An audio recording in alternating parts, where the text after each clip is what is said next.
Ibu Megawati, dan juga ada beberapa pesan yang tentunya akan disampaikan kepada Pak Prabowo. Demikian.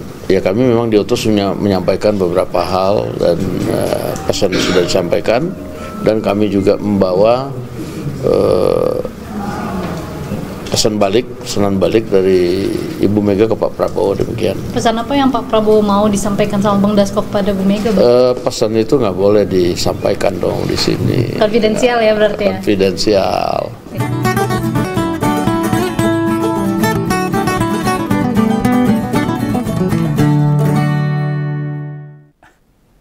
Sepertinya Mega Pro Jilid 2 secara damai akan segera terrealisasi. Nah, pertemuan Wakil Ketua DPR, Bung Dasko Sufmi Ahmad, dengan Ketua Umum PDIP, Mbak Megawati Soekarno Putri, yang baru saja terjadi, nampaknya bukan pertemuan biasa. Ada rentetan peristiwa yang kayaknya agak terkait. Namun terlihat membuat posisi Gibran sebagai wakil presiden jadi ngewel. Ngomongnya ngerti kan ngewel? Ngewel itu ya, itu dredeg, beda. Dredeg sama ngewel beda. Ngewel itu seperti ketakutan. Nek dredeg itu kan semacam merinding. Sedangkan ngewel itu ketakutan yang amat sangat disertai perasaan hopeless. Hilang harapan. Itu sudut pandanganku loh. Anda mau oke, ya tidak apa-apa, tidak oke ya nggak masalah. Analisa ini tidak sekedar analisa abal-abal. Saya runtut peristiwa-peristiwa politik yang saya amati. Bukan analisa sembarangan loh, apalagi model otak-atik gathuk alias cocokilogi, bukan. Ada banyak faktor yang menjadikan mengapa kesimpulan itu bisa saya ambil. Tinggal kuncinya apa yang mau ditempuh sama partai pemenang pemilu itu, PDIP, dan Pak Prabowo sendiri. Baik sebagai presiden maupun sebagai ketua umum Gerindra. Presiden sama PDIP sama-sama punya wakil rakyat yang dominan di Senayan. Keduanya lah yang jadi penentu. Mau ngapain atas aspirasi Forum Purnawirawan TNI yang kemarin sampai sekarang masih menjadi pembicaraan umum. Melanjutkan atau menghentikan, nah itu terserah kedua partai besar ini. Itu di tangan mereka. Nah terus Gibran gimana? Ya ngewel tadi. Hopeless. Ketakutan yang luar biasa. Yang pasti, libur Idul Adha yang kemarin itu jadi hari raya yang sangat spesial buat bangsa kita. Karena akhirnya kita bisa memastikan masih lanjut ke babak keempat di ajang kualifikasi Piala Dunia 2026 setelah ngalahin Cina 1-0 oleh Romeni yang memastikan kemenangannya dan disalami oleh Prabowo untuk turun ke lapangan melalui penalti di akhir babak kedua. Nah, ditambah Bahrain yang berada di posisi bawah Indonesia, keok sama Arab Saudi. Nah, selamat buat timnas Garuda kita, dan kita semua berdoa supaya Garuda kita membanggakan bangsa Indonesia dengan 280 juta masyarakat ini. Nah, pas pertandingan Kamis malam itu, Om Begawan tuh nyari info tuh. Ini di mana nih posisinya Wapres ini? Tak kira ya nonton di GBK lagi, jebol ora toh. Dia itu nonton di Solo. Dan ini ada kaitannya dengan pertemuan Bu Mega sama Bung Dasko. Tapi penjelasannya nanti. Kita balik sih ke topik. Alasan mengapa Ngompol menarik hipotesis Wapres kita. Itu kayak lagunya Obi Mesas itu. Resah dan gelisah. Nah, itu. Menunggu di sini di sudut sekolah. Sambil nunggu itu. Malah nyanyi nih. Maksudnya gini loh. Pertemuan antar dua elit partai gede itu, genah marahi Gibran itu deg-deg plus. Dan pernyataan Bung Dasko pada media nyebutnya, bila Presiden menyampaikan pesan khusus dari Pak Prabowo. Dan pesan khusus itu dibalas jawaban yang khusus juga, yang tidak bisa diketahui oleh umum. Nah kira-kira pesan khusus itu tentang apa? Ada yang punya gambaran nggak? Nah, masa minta dimasakin nasi goreng tok sampai nyuruh Bung Dasko ketemu Mbak Mega, yang enggak lah. Nah, pesan itu mesti berkaitan sama aspirasi para purnawirawan TNI yang terus mendesak untuk memajukan Gibran mencopot sebagai wakil presiden. Tentang permintaan itu. Mengapa Om Bengawan menebak topik itu yang diobrolkan Bung Dasko sama Mbak Mega? Soalnya ini terkait konstitusi, perkara yang menyangkut ketatanegaraan yang bila dituruti atau tidak dituruti, rodok dawa efeknya. Lo mau bagaimanapun, orang-orang yang berkirim surat, para purnawirawan itu bukan orang lain buat Pak Prabowo pribadi. Mereka para senior, bahkan ada yang satu angkatan. Dan kita tahu kan bagaimana kesatuan dalam TNI. Sangat hebat. Dia punya rasa bela negara yang kuat. Tidak mau negara itu tercabik-cabik. TNI yang pertama kali turun tangan. Lo mau dituruti pun ada beban-beban lain loh, yang konsekuensinya tidak ringan. Bila dia yakin menolak aspirasi itu tetap aman, pasti Pak Prabowo gak nyuruh itu Bung Dasko ke Teguh Umar ketemu Mbak Mega. Opsi yang paling masuk akal, yang ngundang semua partai pendukung pemerintah buat diikat kuat mempertahankan Wapres tetap di jabatannya. Itu kalau Pak Prabowo mempertahankan. Perkara krusial begini malah bertemu parpol yang tidak bergabung ke koalisi pemerintah, ya aneh.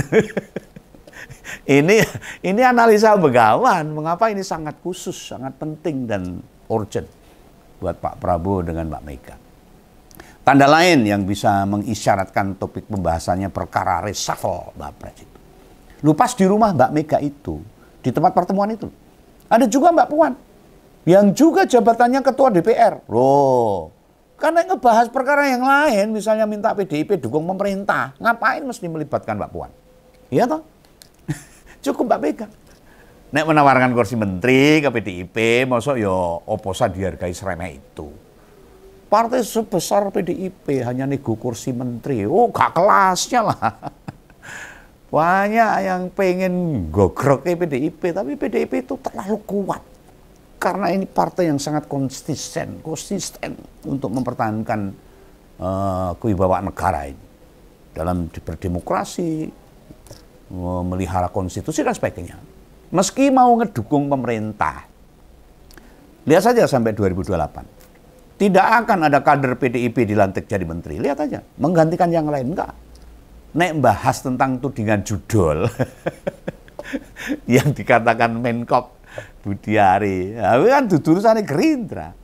Ngapain ngomong-ngomong tentang judul tuduhan Budiari ke PDIP? Nggak perlu dibahas, biar urusan hukum aja yang nanti yang nangani. Kok Pak Dasko berani dadaki tahu. Pasang badan soal itu ngapain. Terus ada topiknya bukan surat purnawirawan. Levelnya tidak akan sampai diurus sama Bu Mega dan Pak Prabowo. Hanya perkara itulah opsi yang paling mungkin membuat Bung Dasko meski bertemu sendiri sama Ketua Umum PDIP itu. Lah ada sih pikiran bila Presiden menggaransi tidak akan mengintervensi pada Kongres PDIP.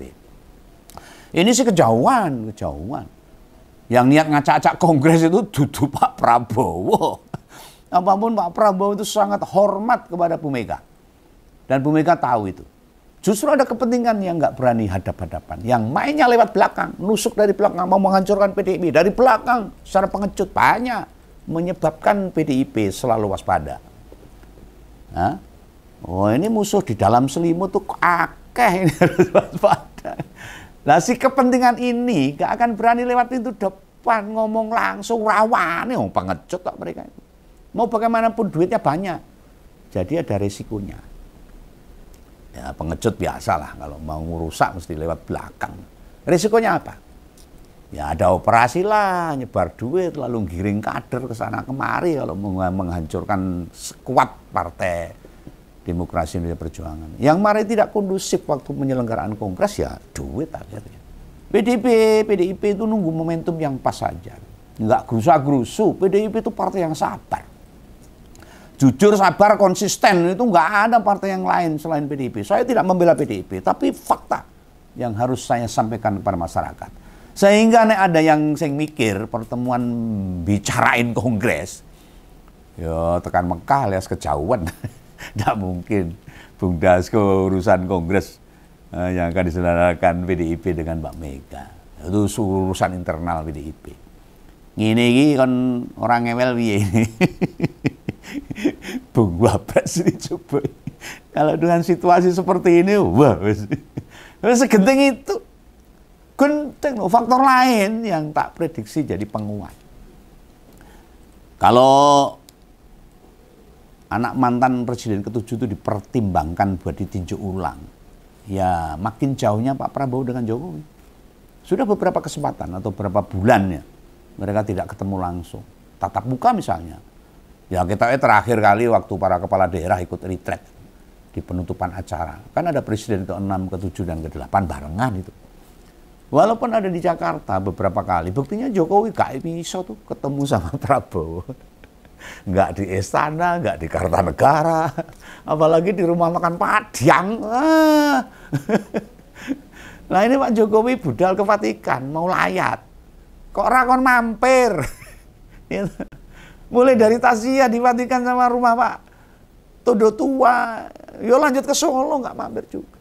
Nah di banyak acara kepresidenan tidak ada lagi nama Jokowi disebut. Jangan pernah lagi mimpi ada teriakan hidup Jokowi oleh Prabowo. Dikatakan oleh Pak Prabowo. Terus kemarin pas periksa alergi kulit. Dan ada undangan peringatan Hari Pancasila. Jokowi yo gak duwe mental buat ikut peringatan. Padahal dia mantan presiden. Dan itu hari lahirnya Pancasila yang sangat-sangat urgent dan penting. Tim dokter kepresidenan yo tidak berupaya muncul ke media menjelaskan soal alergi itu. Ini alergi tenan ora. Loh yang kayak begitu loh. Padahal keterangan yang sewajarnya itu tugas rutin dari tim kedokteran kepresidenan. Mengapa membisu? Ojo-ojo memang dimintai dari istana untuk tidak ngomong ke media. Nah coba perhatikan saja. Makin hari Jokowi kan makin jarang bertemu elit-elit politik. Apa sebagai ketua koalisi partai pendukung pemerintah meminta tidak ada satupun yang boleh berkomunikasi dengan Jokowi. Apalagi sama anaknya. Lo naik PSI ya diumbar. Diumbar tahu. Dijiarke sak karepe. Wah ketemu ya gak akan punya efek konfigurasi kekuatan politik apapun secara nasional. Dan Pak Jokowi kayak makin terlihat kebingungan buat jadi perhatian politik lagi. Kan sekarang malah yang diurus itu orang-orang macam Roy Suryo, Dr. Tifa, gitu-gitu. Mungsuhnya kayak gitu-gitu loh. Dan mereka-mereka itu pejuang kebenaran, jangan diremehkan. Apapun yang dilakukan oleh teman-teman, Roy Suryo, Dr. Tifa, dan lain-lainnya itu. Untuk menanyakan hal yang benar, bukan memusuhi. Malah dimungsuhi. Mana ada mantan presiden setelah purna tugas, gagas masalah sama sesama rakyat. Malah pengen memenjarakan. Ya padahal nggak mau lah. Itu sebutan mendokret. Merendahkan diri sendiri. Ora kajen kalau bahasa Jawanya. Mestinya kelas bekas presiden itu fokusnya isu-isu besar. Yang menyangkut hajat hidup orang banyak. Urusan kepentingan rakyat banyak. Wah ini malah umumnya urusan kelas telo. Kelas telo tahu. Tapi bagi Pak Jokowi itu penting. Biar isu pemajulan bisa digeser perkara ijazah palsu. Nggak bisa. Ijazah wis urusan remeh temeh. Nggak menarik bagi masyarakat. Ini yang menarik masalah pemajulan ini. Nah terus apa lagi yang membuat Om Begawan ini berketetapan? Bila pembicaraan Bung Dasko sama Bu Mega itu topiknya tentang pemajulan Wapres. Kenapa Wapres nonton timnas main sama Cina di Solo? Kemudian sholat Idul Adha di Masjid Al-Zayed. Kok yang nemeni presiden gak nemenin presiden di Istiqlal sana? Hah? Bukankah pas timnas lawan Bahrain Wapres nonton di GBK? Pak Jokowi juga sama tuh. Lihat di situ masih Bapak anak itu nggak duduk di tempat super VVIP bareng presiden waktu itu. Nah saat lawan Bahrain di pertandingan sebelumnya, mereka tidak duduk satu tempat loh. Lu pas lawan Cina, Wapres nonton di Solo. Lu pasti maunya nonton di GPK supaya lebih emosional. Caper lah gitu. Bisa jadi mau ke sana lagi dilarang sama Pampres itu. Secara protokoler memang nggak boleh. Di acara non formal, bukan acara kenegaraan, presiden Wapres tidak berada di wilayah yang sama. Nggak boleh. Ini tidak sekedar netepi aturan loh. Menjaga atau menjalankan regulasi. Ada motif lain. Apa itu? Artinya emang situasinya menegang. Masyarakat yang nggak paham, monggo supaya paham. Maka lihat ini, ngobrol. Dengarkan dari awal sampai akhir supaya nggak gagal paham. Loh emang situasinya menegang. Menjauhkan Gibran dari pusaran arus utama isu-isu yang lagi banyak disorot. Yang kayak ginian, masa sih kita ngompor gak memaknai kalau pertemuan Bu Mega dengan Pak Dasko itu urusannya selain aspirasi pemasulan Wapres. Lagian pas 1 Juni kemarin, ketika upacara Hari Pancasila, Presiden kelima sama Presiden sekarang kan yuk bareng. Setelah 1 Juni ada surat ke DPR dari para purnawirawan TNI. Ya, tak lama 2 hari sesudahnya Presiden dikirim utusan Ketua Harian Gerindra. Jelas itu berkaitan buat membicarakan apa yang mesti disepakati. Bung Dasko itu cerminan Gerindra di Senayan loh, jangan salah. Mendatangi rumah Bu Mega itu tak simpulkan sebagai gerak cepat orang kepercayaan Presiden. Setelah ada surat yang diterima MPR dari purnawirawan TNI. Bung Dasko sampai sekarang jabatan di partai juga masih Ketua Harian Gerindra.